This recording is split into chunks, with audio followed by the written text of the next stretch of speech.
Om Swastiastu. Saya Niputu Lydia Ariswari dari program studi bimbingan konseling kelas B. Di sini saya akan menjelaskan tentang materi yaitu prinsip-prinsip bimbingan konseling, tujuan bimbingan konseling, fungsi bimbingan konseling, dan asas-asas bimbingan konseling. Materi pertama yaitu tentang prinsip-prinsip bimbingan konseling.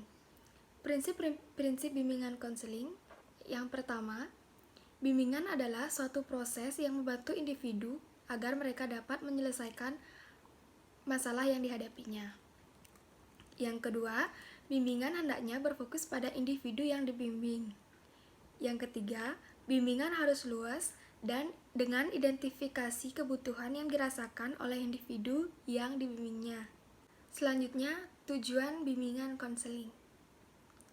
Tujuan bimbingan dan konseling merupakan pernyataan yang menggambarkan kualitas atau perilaku setiap konseli yang diharapkan berkembang melalui berbagai strategi layanan atau kegiatan yang sudah diprogramkan. Secara khusus, tujuan bimbingan dan konseling, contohnya di sekolah, ialah agar peserta didik dapat A. Mengembangkan seluruh potensi seoptimalnya yang ada dalam diri mereka sendiri. Yang B. Dapat mengatasi masalah dalam memahami dirinya sendiri. Yang C.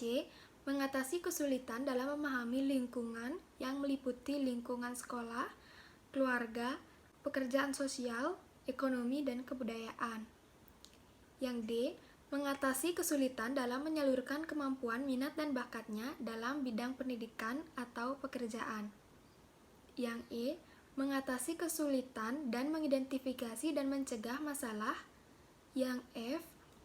Memperoleh bantuan secara tepat dari pihak-pihak luar sekolah untuk mengatasi kesulitan yang tidak dapat dipecahkan di sekolah tersebut. Dapat disimpulkan bahwa fungsi bimbingan konseling adalah mengatasi masalah yang dialami anak dalam perkembangannya sekaligus memaksimalkan tugas perkembangan anak sehingga mampu memecahkan segala masalah yang dihadapi dan menjadi dewasa yang seutuhnya. Materi selanjutnya adalah fungsi bimbingan konseling. Pelayanan bimbingan dan konseling menggemban sejumlah fungsi yang hendak dipenuhi oleh pelaksana kegiatan bimbingan dan konseling. Menurut Dewa Ketut Soekardi 2010, bahwasanya tersebut adalah sebagai berikut ini. A. Fungsi pemahaman, yaitu bimbingan dan konseling menghasilkan pemahaman tentang sesuatu oleh pihak-pihak tertentu sesuai dengan kepentingan pengembangan peserta didik seperti pemahaman tentang diri sendiri, pemahaman tentang lingkungan keluarga atau sekolah, hingga pemahaman tentang lingkungan yang lebih luas. B. Fungsi pencegahan, yaitu fungsi bimbingan konseling akan menghasilkan tercegahnya atau terhindarnya peserta didik dari berbagai permasalahan yang mungkin akan timbul yang akan dapat menghambat, mengganggu, ataupun menimbulkan kesulitan dan kerugian-kerugian tertentu dalam proses perkembangannya. C. Fungsi pengentasan, yaitu fungsi bimbingan konseling yang menghasilkan keterhentasan atau teratasinya masalah yang dialami oleh konseli. D. Fungsi pemeliharaan dan pengembangan, yaitu fungsi bimbingan dan konseling yang akan menghasilkan terpelihara dan perkembangannya berbagai potensi positif pada peserta didik dalam rangka perkembangan dirinya secara mantap dan berkelanjutan dari waktu ke waktu. Selanjutnya, materi tentang asas-asas bimbingan dan konseling. Dalam penyelenggaraan layanan bimbingan dan konseling, kaedah-kaedah tersebut dikenal dengan asas-asas bimbingan dan konseling, yaitu ketentuan-ketentuan yang harus ditetapkan dalam penyelenggaraan layanan. Asas-asas yang dimaksudkan adalah asas kerahasiaan, asas kesukarelaan, keterbukaan, kekinian, kemandirian, kegiatan, kedinamisan, keterpaduan, kenormatifan, keahlian, ahli tangan, dan tuturi handayani. Yang pertama, asas kerahasiaan, yaitu asas yang menuntut dirahasiakannya segenap data dan keterangan konseli yang menjadi sasaran layanan. yaitu data atau keterangan yang tidak boleh dan tidak layak diketahui oleh orang lain. Yang kedua, asas kesukarelaan, yaitu asas yang menghendaki adanya kesukaan dan kerelaan konseli mengikuti dan menjalani berbagai kegiatan yang diperuntukkan bagi konseli. Dan konselor berkewajiban membina dan mengembangkan kesukarelaannya. Yang ketiga, asas keterbukaan, yaitu asas yang menghendaki agar konseli menjadi sasaran layanan atau kegiatan bersikap terbuka dan tidak berpura-pura, baik dalam memberikan keterangan tentang dirinya sendiri maupun dalam menerima berbagai informasi dari materi dari luar yang berguna untuk mengembangkan dirinya.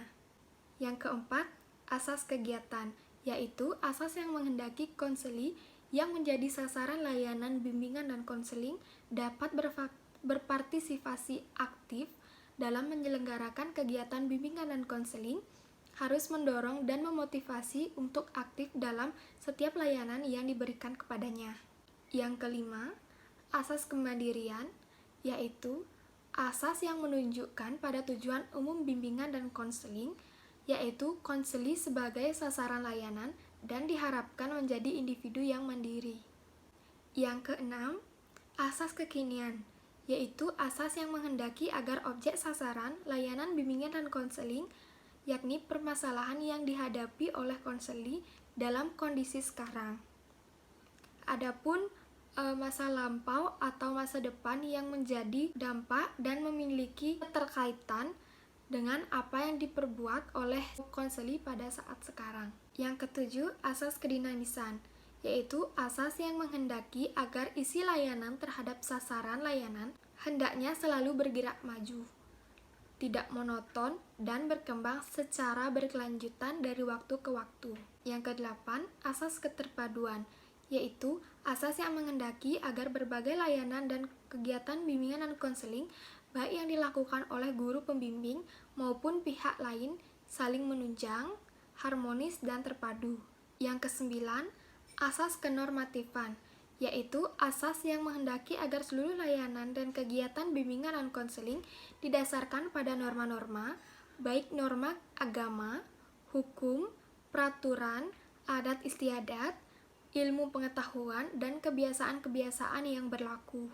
Yang ke-10, asas keahlian, yaitu asas yang menghendaki agar layanan dan kegiatan bimbingan dan konseling diselenggarakan atas dasar kaidah-kaidah profesional.